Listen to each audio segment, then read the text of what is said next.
Estamos aquí con Sandra Mazzoni. Sandra es investigadora, consultora, docente eh, de la Escuela de Comunicación Estratégica del Rosario.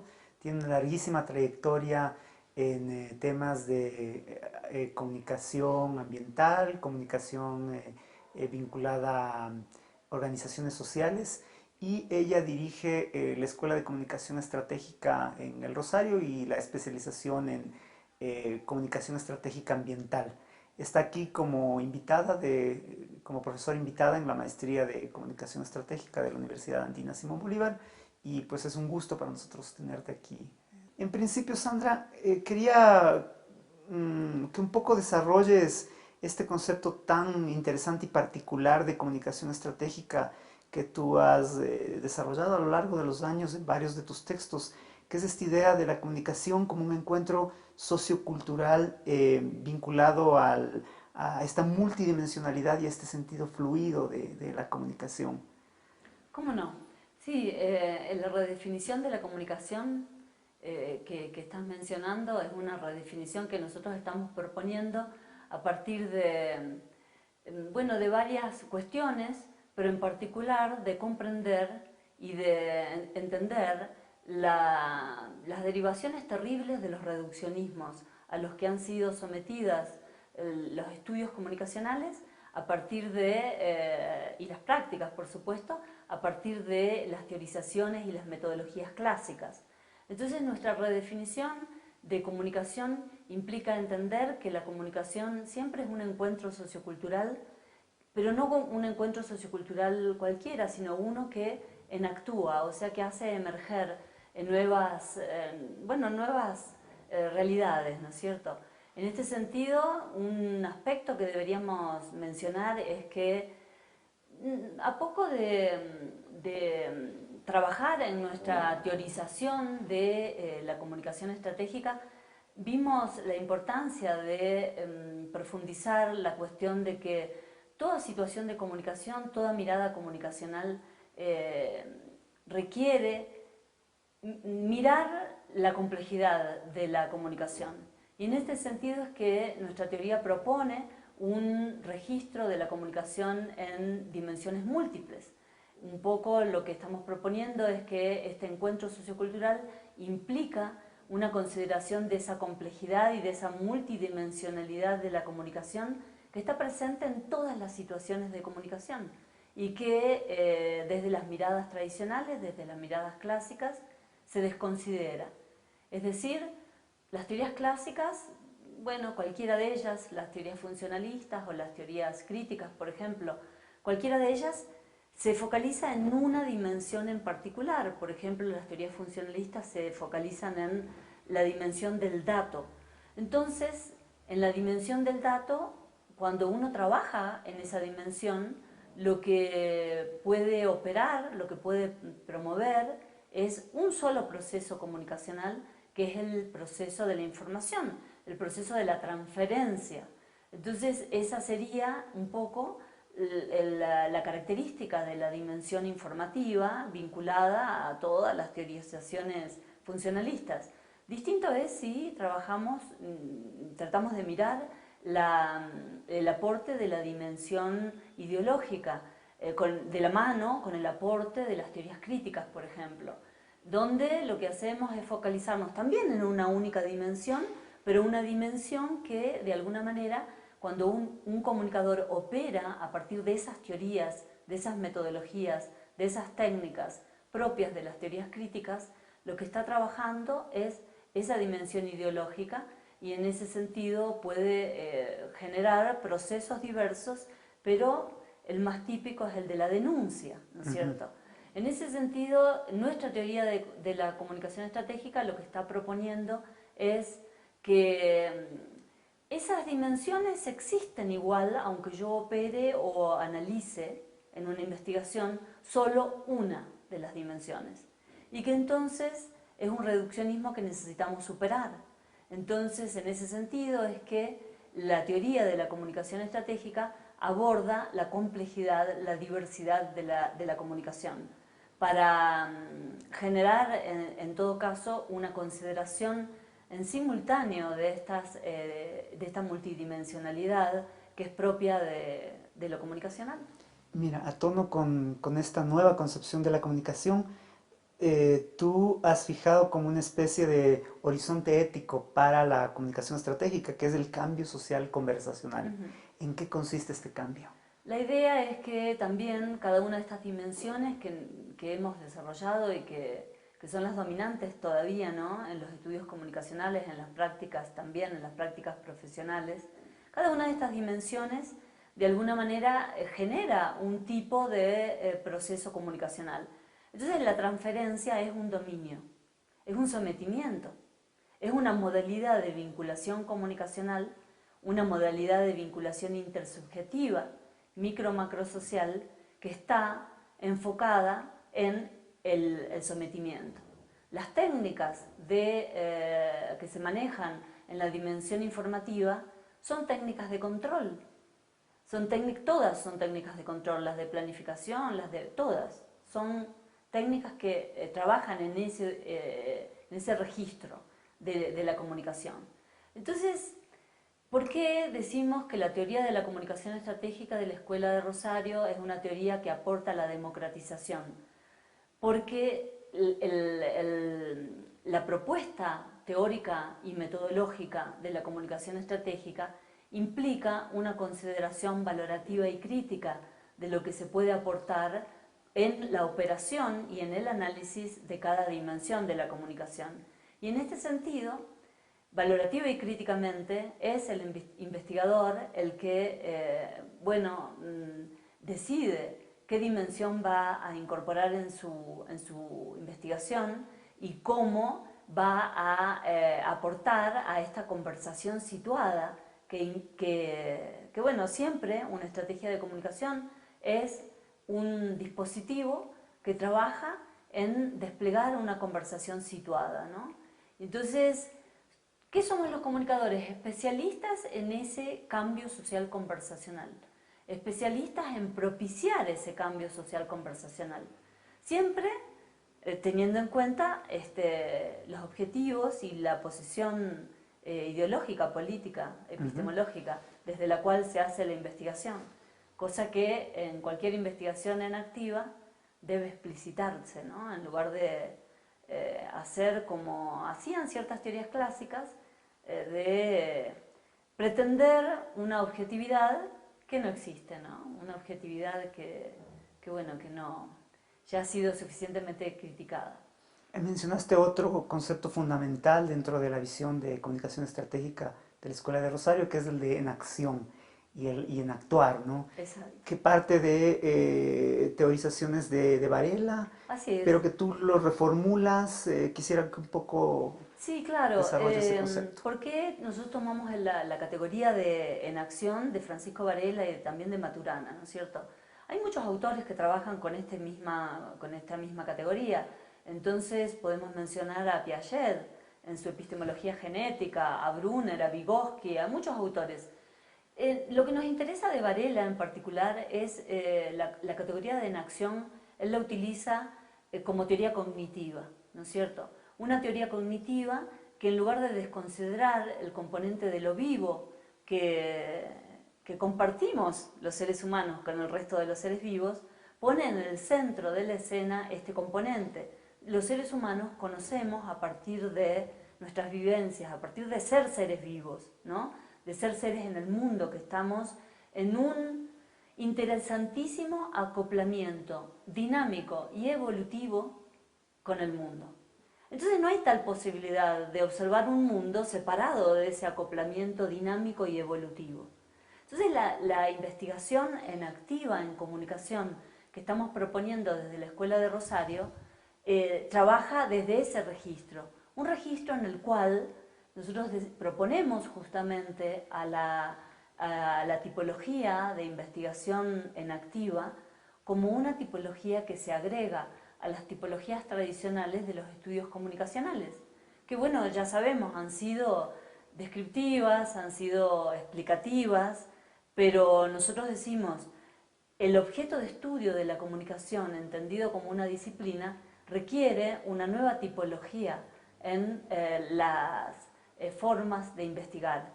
Y esta nueva tipología que nosotros proponemos es la investigación enactiva en comunicación.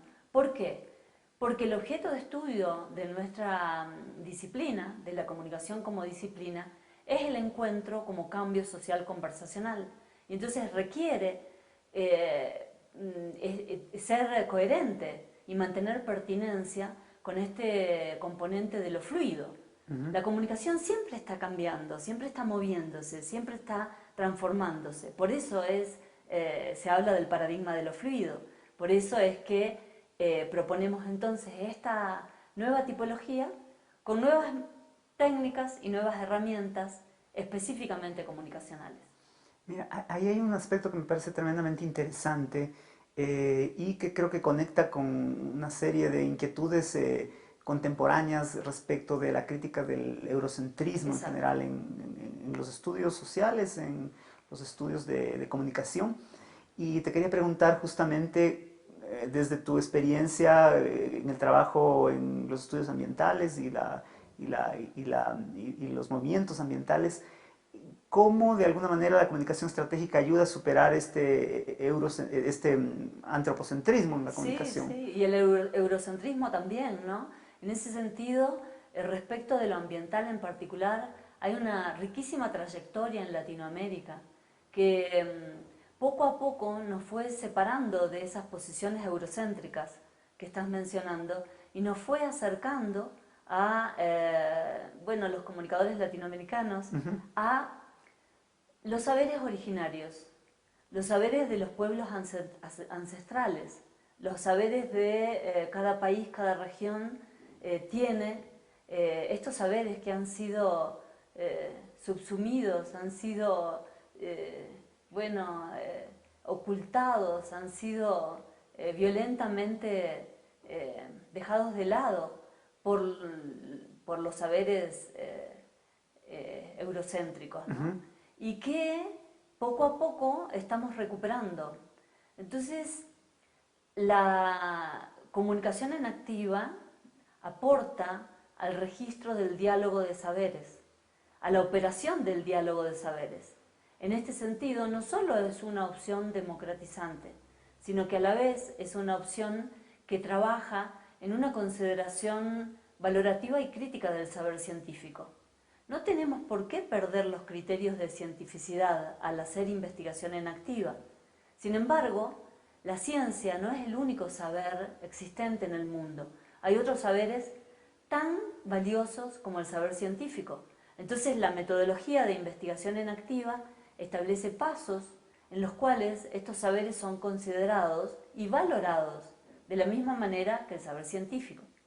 Tú incluso planteabas en algún momento en tu conferencia de ayer la posibilidad de, dentro de los diseños de estrategias de comunicación, plantear a la naturaleza, a la Pachamama, a los seres vivos como parte de este diálogo conversacional. Claro, es que es un diálogo que en el diseño de una estrategia de comunicación en una investigación en activa, en la incorporación de los saberes de los actores, no es solo de los actores tradicionales, los actores definidos socioeconómicamente o antropológicamente, sino que un actor puede ser perfectamente la tierra, la Pachamama, si el proyecto es de minería, o los árboles, si el proyecto es de calidad de aire urbano, o etcétera, ¿no?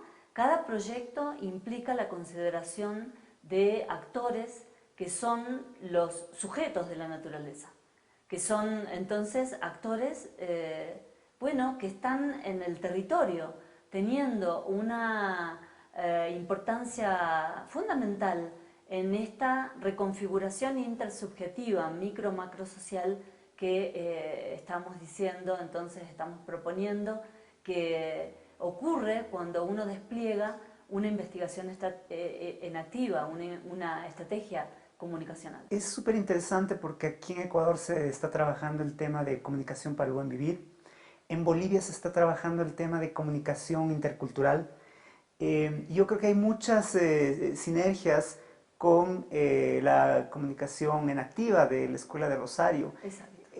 has empezado a trabajar este diálogo? ¿Qué similitudes ves con estos Sí, desarrollos? sí, estamos aprendiendo del summa causal, estamos intentando tener mucha interacción con los autores que están trabajando en esta línea del buen vivir, porque nos parece imprescindible ese diálogo de saberes, en particular en Latinoamérica.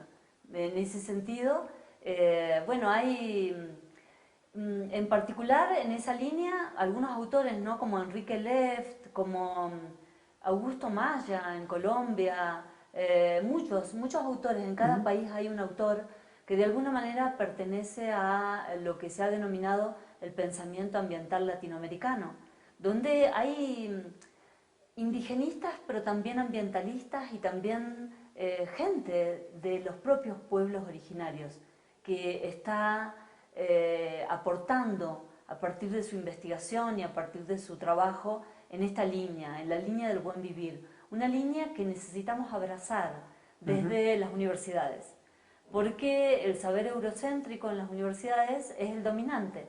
Entonces, desde las universidades latinoamericanas tenemos que hacer espacio para que estas importantísimas investigaciones entren, estas importantísimos saberes también, ¿no? de nuestros pueblos entren en diálogo con la academia. Ujú, ujú. Mm, Tenía otro par de inquietudes que tienen que ver más con el tema de la tecnología, el tema de los nuevos medios, especialmente esta idea de sociedad red que autores como Castells han planteado y de autocomunicación, em, que me parece que en algún punto también tiene mucho que ver con la idea de dispositivos colectivos que tú trabajas desde la comunicación estratégica. Pero sin embargo,